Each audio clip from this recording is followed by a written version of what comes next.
Hola, buenas tardes a todos. Mi nombre es Nicolás Andrés Yaya Tomases. Soy egresado del programa de matemáticas en el primer semestre de este año 2021 y actualmente trabajo para una empresa australiana como ingeniero de modelación de sistemas. Pues la charla de hoy se titula ¿Qué y cómo modela un matemático? Un egresado nos cuenta. Y lo que vamos a ver en esta charla es básicamente en qué consiste la actividad de un matemático como modelador. De pronto voy a comentar algunas experiencias que he tenido con proyectos en la empresa y por último hablaré sobre lo que ofrece el programa de matemáticas como tal, ¿cierto? Una apreciación personal. Entonces vamos a empezar. Básicamente tenemos que empezar pensando en la conceptualización de un modelo. Cuando uno piensa en la palabra modelo, de pronto a uno se le viene a la mente alguien o algo que es digno de ejemplificar. Por ejemplo, cuando dicen que es un estudiante modelo o que es una empresa o un emprendimiento modelo, de pronto tiene ciertas características este elemento, sea persona o sea alguna cosa que sería bueno imitar. Por otro lado, cuando uno piensa en modelo también se le viene a la mente de estas personas que lucen prendas de diseñador de la última temporada en pasarelas. Además, también se me puede venir a la mente que cuando un artista está creando sus obras de arte, posiblemente encuentre o tenga que buscar un modelo, ya sea un paisaje, una persona, un objeto, en el cual se base para crear su obra. Pero ninguno de estos tres conceptualizaciones es la que vamos a abordar el día de hoy. A nosotros realmente nos compete lo que vendría a ser modelos matemáticos. Entonces, en palabras simples y en palabras sencillas, un modelo matemático es la representación de un fenómeno real utilizando un lenguaje matemático. Aquí voy a explicarlo de manera más detallada. El objetivo principal de los modelos es estudiar el mundo real, buscarle una explicación a las cosas que ocurren y poder describirla. ¿Cómo yo describo estos fenómenos?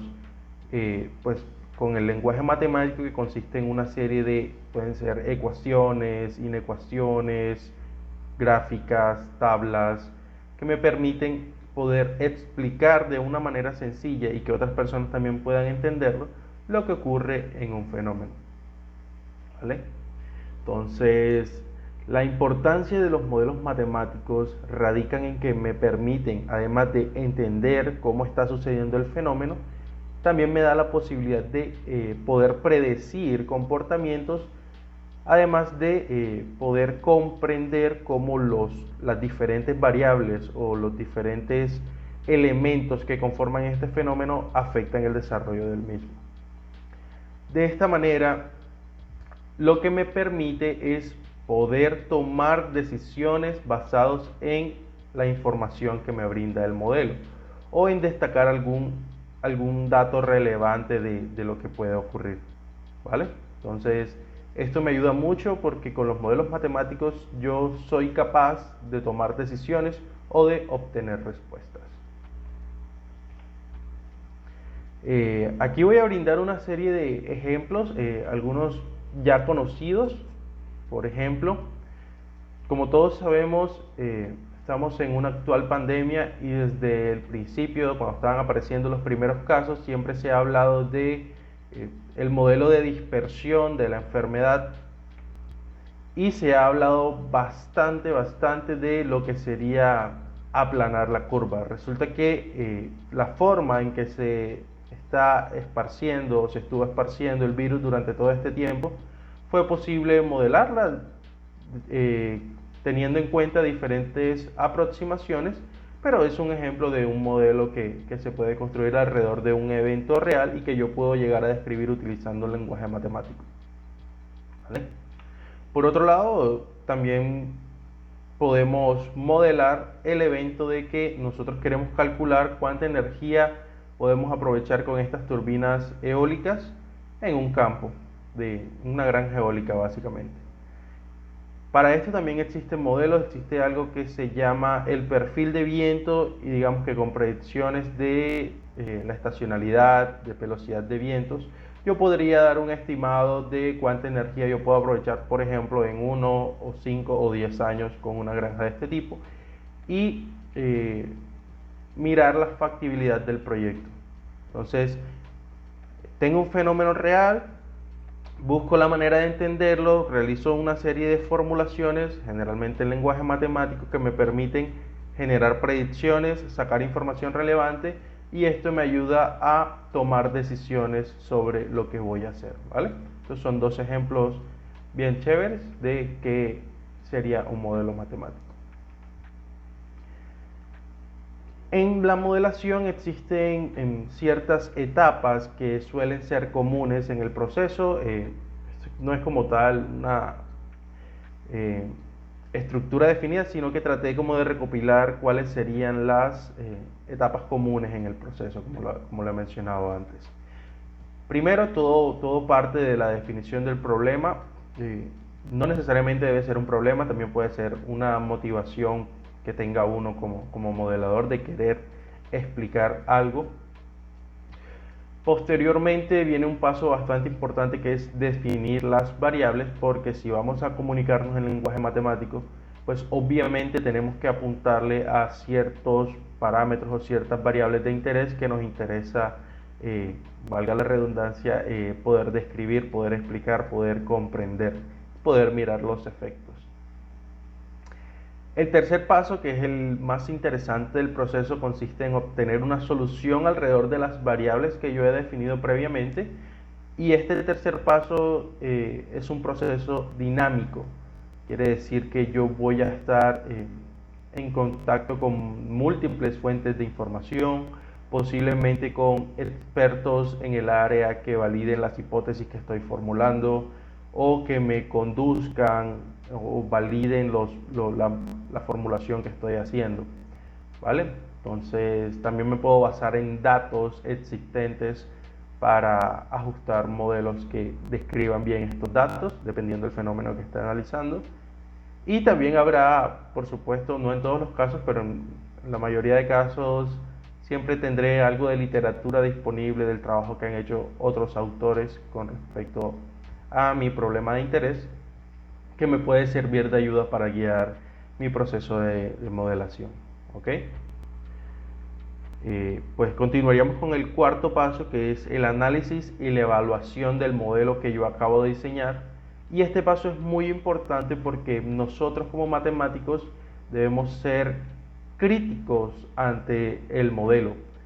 El modelo da una información, pero nosotros podemos estar en capacidad de decir o de emitir un juicio acerca de qué tan válido puede ser este modelo, o si estoy cometiendo de pronto algún error en el proceso o estoy omitiendo algún tipo de información que me está cambiando la conclusión a la que yo puedo llegar a partir del proceso de modelamiento. Y por último, verdaderamente prudente comunicar los resultados de mi investigación. De pronto, si quiero que el mundo académico o las industrias aprovechen los resultados del proceso que yo acabo de desarrollar, ¿vale? Serían como que 5 etapas generales que he querido destacar de el proceso de modelación. Entonces, vamos a hacer un pequeño ejercicio para ver en qué consiste todo esto y cómo más o menos es el proceso de uno como matemático modelando. Y para ello vamos a suponer lo siguiente. Supongamos que tenemos un problema o una motivación que consiste en que un cliente nos ha contactado porque resulta que él tiene una granja de robles y desea saber en cuántos años estos robles van a cumplir con ciertos estándares, tanto para el grosor del tronco como altura, ¿vale? Entonces la motivación dentro de este problema sería de pronto la comercialización de la madera del roble, y para ello nos piden ayuda para saber cuántos años tendrían que esperar y así mirar la factibilidad del proyecto alrededor de el cumplimiento de estos estándares, ¿vale? Entonces, iniciaríamos formulándonos la siguiente pregunta. Yo he propuesto esta, pueden proponer otra, siempre y cuando apunte a resolver la pregunta o la inquietud de nuestro cliente. Entonces yo he formulado la pregunta: ¿dentro de cuántos años podré garantizar que los robles cumplirán con los estándares exigidos? Y cuando digo estándares exigidos me refiero a lo que les había mencionado, tanto de altura como de grosor del tronco, ¿vale? El siguiente paso pues es definir las variables. Yo para este caso he escogido estas tres. Sería el diámetro del tronco como tal, la altura del tronco, la altura del árbol, perdón, y la edad que tenga el árbol, porque esto me permite hacer estimaciones a través del tiempo.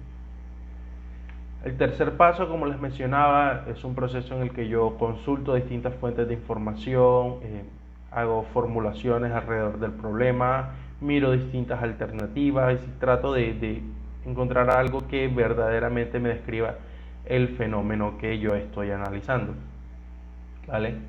Entonces, supongamos que yo hago un registro y me voy por la zona en la que estoy, y yo cuento con la información de la edad de estos árboles, no de todos, de algunos. Supongamos que es una de las fuentes de información que voy a consultar. Entonces yo lo que tengo es lo siguiente: resulta que yo pude medir la altura del árbol y tener también el dato de su edad. Entonces acá en esta gráfica lo que vamos a tener es que para cada punto yo voy a tener asociada una edad de ese árbol y también la altura que éste posee. Al mirar la gráfica, pues yo tengo una dispersión acá, tengo puntos, y yo puedo visualizar de que se ajustan parcialmente a lo que sería una línea recta, ¿ok? Entonces, teniendo este tipo de información, yo podría llegar a decir de que existe cierta relación entre la altura de un árbol y la edad que éste tenga. Y esa relación, a simple vista o desde este punto de vista, yo puedo decir que la puedo modelar como una línea recta. Nosotros sabemos que siempre que yo tenga dos puntos en el plano, siempre hay una línea recta en geometría euclidiana que pase por ellos dos. Ok, pues acá no tengo dos puntos, sino que tengo múltiples puntos, pero la estadística me permite hacer un ajuste apropiado, que sea la recta que mejor describe estos puntos, es decir, la que me da el menos error. Yo tengo muchos puntos, puedo trazar muchas rectas, pero hay una que es la que se aproxima mejor a estos datos, ¿ok? Además de eso, supongamos que yo buscando en la literatura encuentro que hay un trabajo ya realizado, unos autores. En este caso, estos autores explican que hay una relación entre lo que es el diámetro del tronco de un árbol y su altura. Entonces, por un lado yo tengo que con datos, lo primero que hicimos, yo pude encontrar una relación entre la edad de un árbol y la altura, y por acá, por otra fuente de información, encontré que hay una relación entre la altura y el diámetro del tronco, ¿vale? Entonces, digamos que ya yo tengo dos fuentes de información, y a partir de aquí, con las herramientas matemáticas que yo conozco hasta el momento, yo puedo construir una combinación de estas dos fuentes de información para apuntarle al objetivo de poder describir tanto diámetro como altura de los árboles, teniendo en cuenta como punto de partida la edad que estos tengan, ¿vale? Entonces, a partir de este punto, como les había mencionado, la estadística me permite hacer el mejor ajuste posible de los datos que yo tenga. En este caso sería la altura. Me voy a quedar solo con una de las variables, vamos a poner altura y la edad de los árboles, y a partir de aquí yo empiezo a evaluar el modelo, mirar el error, si se ajusta bien, si cumple con los requerimientos que el cliente solicitó. Y si obtengo respuesta positiva en esta etapa, ya pasaría a tomar una decisión con respecto al problema que estoy teniendo. Entonces, yo al principio mencionaba que los árboles deberían cumplir con cierto estándar. Supongamos por un momento que ese estándar está cercano a los 15 metros de altura. y a partir de mi modelo ya yo puedo estimar de pronto una edad que deben cumplir los árboles para alcanzar esta altura que estoy necesitando. Entonces, ahí aproximadamente tendríamos 7.6 años de edad para poder alcanzar los 15 metros y ya me permitiría tomar una decisión con respecto a la información que estoy presentando, ¿vale? Algo muy importante en este proceso de modelación es la actitud crítica del matemático frente a lo que está observando. Porque si bien vemos que esta línea recta se ajusta a los puntos, a las mediciones que yo he realizado, sería falso afirmar que, por ejemplo, dentro de 100 años yo voy a tener un árbol que mida 2 kilómetros de alto. Sí, suena ilógico porque en la naturaleza generalmente los árboles tienen una altura máxima por especie a la que pueden llegar. Y pues yo afirmando que en 100 años el árbol va a tener 2000 metros de altura, pues sería falso. Porque mi modelo solo tiene validez en cierto rango de edad y para ciertas especies. Entonces, a pesar de que mi modelo me describe tanto, incluso para tiempos negativos como para tiempos positivos hacia el infinito, recae en el juicio de la persona en que modela para qué rango es válido el modelo que estoy presentando. Entonces, estas son apreciaciones que se adquieren a medida de que van estudiando modelos, que van comprendiendo mejor teorías matemáticas y también del conocimiento que yo tenga en el área, ¿vale?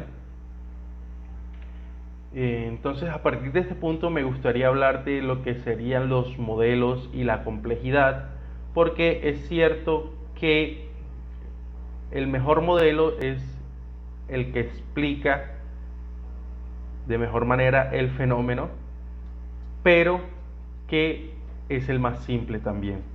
Entonces, aquí pasa algo muy interesante y es que no siempre el modelo más complejo va a ser el mejor. A veces una solución simple, fácil de comunicar, que muchas personas puedan entender, resulta siendo más provechoso.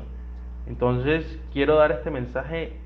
Cuando estamos construyendo modelos, el modelo puede ser tan complejo como el modelador quiera, pero también los modelos simples resultan ser bastante importantes. ¿Qué sucede en este ambiente? Que usualmente cuando yo simplifico un problema, como lo podemos ver acá, puedo estar perdiendo información, puedo estar perdiendo capacidad de describir un fenómeno, y si me voy de pronto a una técnica matemática o a una formulación más avanzada, voy a describir mejor lo que está sucediendo. Para ejemplo sencillo, aquí en la parte inferior lo que nosotros tenemos son modelos o ajustes lineales, también para precisamente la relación entre la altura de un árbol y su edad. O sea, acá tenemos modelos lineales, pero también vemos que de pronto para otro tipo de especies el modelo lineal no se ajusta tan bien, sino que necesito algún tipo de aproximación distinta, ¿vale? Entonces el modelo puede ser tan complejo como uno quiera, pero las soluciones simples y que describen bien los fenómenos siempre van a ser las más valiosas. Y para muestra de ello, aquí me gustaría traer uno de los casos que tuvimos recientemente en Minca, que es la empresa para la que trabajo, que consistía en modelar el siguiente fenómeno.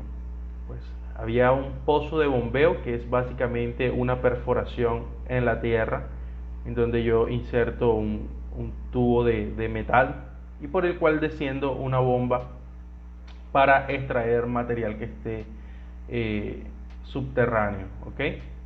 Entonces, ¿qué pasaba? Que en el proceso de perforación se encontró una reserva, una zona en la cual yo tenía una atmósfera explosiva mayoritariamente de metano. Y como pueden darse cuenta, la bomba que sumergen a las profundidades es metálico y la carcasa del agujero o de la perforación también es metálica. ¿Y qué puede pasar si yo tengo impactos metal con metal? Que yo puedo estar generando chispas, ¿vale? y las chispas en una atmósfera explosiva puede ser altamente peligroso y puede conducir a una explosión que sería fatal. Entonces, este era el problema que el cliente nos presentó en cuestión. La idea era determinar velocidades de descenso y de ascenso seguras para la bomba, de tal manera que yo pueda reducir al mínimo el riesgo de una explosión en el campo. Entonces, ya este no es un problema tan sencillo como el ejemplo que presenté anteriormente, el crecimiento de los árboles. Ya aquí tengo muchas más variables. De pronto voy a utilizar métodos más sofisticados y necesito cierto conocimiento también en el área para poder destacar elementos importantes que van a componer mi modelo. Este fue un problema que nosotros logramos resolver con tres componentes. Por un lado, fuimos capaces de construir un modelo que nos dijera la probabilidad de generar chispas dependiendo la velocidad con la que impactan los dos metales. Por otro lado, pudimos estimar el número de veces que podría llegar a chocar la bomba con las paredes metálicas del agujero. Y un tercer componente que sería teniendo la probabilidad de generar una chispa, combinándola con el número de veces que yo puedo impactar metal con metal, adicionándole además la atmósfera explosiva y la capacidad de ignición de esta chispa, fue posible determinar ciertas velocidades operativas que me reducen al mínimo el riesgo de presentar una explosión en este tipo de atmósfera. Entonces, esta es una experiencia personal que tuve trabajando en este proyecto y quería compartirla.